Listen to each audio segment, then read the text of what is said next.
friends, welcome to Madras Samayal. இன்னைக்கு நம்ம Madras Samayalல நல்ல cheesy garlic bread எப்படி பண்றதுன்னு பார்க்கலாம். இத வந்து நம்ம ரொம்ப சூப்பரா சுலபமா செஞ்சு முடிச்சிடலாம். பீட்சா பண்ற மாதிரி அப்பப்ப நம்ம இதுவும் செய்யலாம். ரொம்ப ஈஸியான ஒரு ரெசிபி தான். இத பண்றதுக்கு ஃபர்ஸ்ட் வந்து நம்ம yeast ஆக்டிவேட் பண்ணனும். அதுக்கு ஒரு பவுல்ல 3/4 கப் வெதுவெதுப்பா இருக்கிற தண்ணி. ரொம்ப சூடா இருக்க கூடாது, லைட்டா தான் சூடா இருக்கணும். அதிகமான சூடுல இருந்துச்சுனா yeast வந்து ஆக்டிவேட் ஆகாது. இப்போ இதுல 1 டீஸ்பூன் சர்க்கரை கூடவே 1 டீஸ்பூன் ஈஸ்ட். இதை வந்து நம்ம கலந்துட்டு ஒரு 5 நிமிஷம் அப்படியே வச்சோம் அப்படின்னா ஈஸ்ட் வந்து அழகா ப்ளூம் ஆகும். இப்போ பாருங்க ஈஸ்ட் வந்து ஆக்டிவேட் ஆகியிருக்கு. அடுத்தது நம்ம பிரெட்டுக்கு மாவு தயார் பண்ணிடலாம். அதுக்கு நான் இன்னைக்கு வந்து 2 கப் மைதா மாவு எடுத்திருக்கேன். மைதா மாவு வேண்டாம் அப்படின்னு நினச்சிங்கன்னா 2 கப் கோதுமை மாவு சேர்த்துக்கோங்க.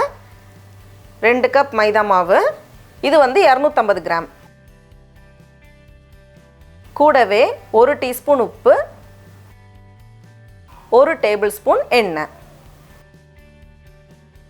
சேர்த்துட்டு எல்லாத்தையும் ஒரு வாட்டி கலந்ததுக்கப்புறமா நம்ம ரெடி பண்ணி வச்சுருக்கோம்ல ஈஸ்ட் தண்ணி, அதை உள்ளே சேர்த்துட்டு நல்லா கலந்து விட்டுடலாம்.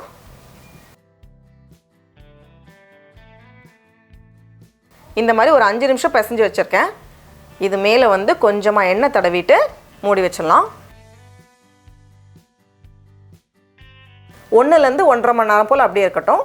அது வந்து டபுள் ஆகி வரணும். மாவு நல்லா ப்ரூஃப் ஆகி ரெடியாக இருக்குது. நல்லா டபுள் ஆகி வந்திருக்கு. வழக்கம் போல் ஒரு டிஷ்ஷும் கொடுத்துடலாம். கொடுத்துட்டு இதை வந்து ஒரே ஷீட்டாக விரிக்கிறனாலும் ஓகே. நான் வந்து கொஞ்சமாக எடுத்து தனியாக வச்சுருக்கேன். இது வந்து குக்கரில் பண்ணுறதுக்காக தனியாக வச்சுருக்கேன். அப்படி இல்லைனா ஒரே ஷீட்டாக கூட நம்ம பண்ணிக்கலாம். ரொம்ப குண்டாக இருக்கக்கூடாது, கொஞ்சம் மெல்லிசாக தான் இருக்கணும். அப்போ தான் நல்லாயிருக்கும்.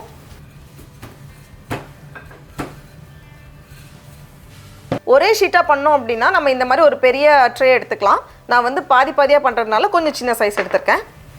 இதில் அப்படியே உள்ளே தூக்கி வச்சிடலாம். அதுக்கப்புறமா அந்த கார்லிக் ஃப்ளேவருக்காக 2 டேபிள் ஸ்பூன் வெண்ணெய் எடுத்திருக்கேன். அது வந்து சாஃப்டாக ரூம் டெம்பரேச்சரில் இருக்குது. கூடவே 4 பல் போல் பூண்டு. இது வந்து கிட்டத்தட்ட 2 டீஸ்பூன் அளவுக்கு இருக்கும். இதை வந்து கொஞ்சம் அந்த மெல்லிஸாக நறுக்கிட்டு லைட்டாக இடித்து வச்சுருக்கேன், கொஞ்சம் பேஸ்ட் மாதிரி. அதையும் எடுத்து உள்ளே சேர்த்துட்டு நல்லா 2 கலந்து வச்சிடலாம். இந்த மாதிரி கலந்ததுக்கப்புறமா இதிலேருந்து எடுத்துட்டு நம்ம அந்த ஷீட் மேலே அப்படியே தடவணும். ரொம்ப மெல்லிஸாக தடவினா போதும், அதிகமாக தேவையில்ல. அதுக்கப்புறமா இது மேலே சேர்க்குறதுக்கு நான் இன்றைக்கி வந்து 1.5 கப் போல் mozzarella சீஸ் எடுத்திருக்கேன். இது வந்து நம்ம ஏற்கனவே மெட்ராஸ் சமையலில் பண்ணியிருக்கோம். அப்படியே நல்லா தாராளமாக நம்ம சீஸ் சேர்க்கணும், அப்போ தான் வந்து நல்லாயிருக்கும். சேர்த்ததுக்கப்புறமா கொஞ்சமாக உப்பு, கொஞ்சம் உப்பு தூணும் அப்படின்னா நல்லாயிருக்கும். அதுக்கப்புறமா கொஞ்சம் இட்டாலியன் சீசனிங் எடுத்திருக்கேன். ஒருவேளை நம்ம வீட்டில் இட்டாலியன் சீசனிங் இல்லைன்னா இது எல்லாமே நம்ம பண்ணலாம், நல்லா ஃப்ளேவர் கொடுக்கும்.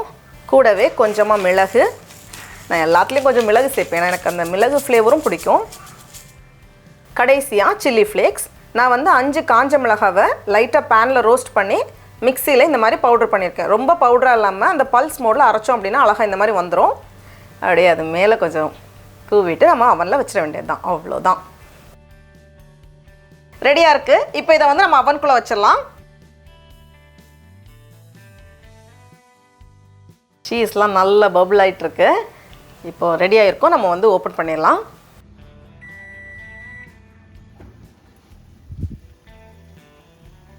அவன்லேருந்து வெளியே எடுத்தாச்சு. எனக்கு சரியாக 10 நிமிஷம் ஆச்சு. ரொம்ப அழகாக வந்திருக்கு. சீஸ்லாம் அழகாக மெல்ட் ஆகி நல்லா வந்திருக்கு.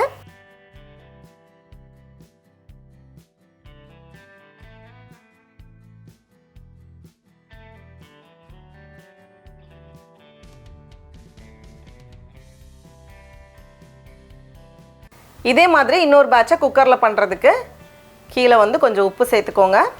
தூக்கி வைக்கிறதுக்காக ஒரு ஸ்டாண்ட், மூடி வச்சுட்டு மிதமான சூடில் 5 நிமிஷம் ப்ரீ ஹீட் ஆகட்டும். குக்கர் சூடானதும் இதை ஓப்பன் பண்ணிட்டு உள்ளே வச்சிடலாம். இது வந்து மிதமான சூடை விட கொஞ்சம் அதிகமாக வச்சுருக்கேன். வந்து ஒரு 12லேருந்து 13 நிமிஷத்தில் ரெடி ஆகிரும்.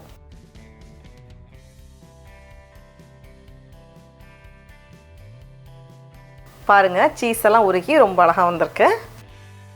டடா, நம்மளோட சீஸி கார்லிக் பிரெட் ரொம்ப சூப்பராக அழகாக தயாராகிடுச்சு. இப்போ நம்ம டேஸ்ட் பண்ணி பார்க்கலாம்.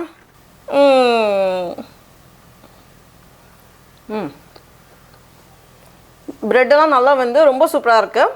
நீங்களும் கண்டிப்பாக இந்த ரெசிபியை வீட்டில் செஞ்சு பாருங்கள். உங்களுக்கு இந்த வீடியோ பிடிச்சிருந்துச்சுன்னா மெட்ராஸ் சமையலுக்கு சப்ஸ்கிரைப் பண்ணுங்கள். நாவின் சுவை அரும்புகள் மலரட்டும்.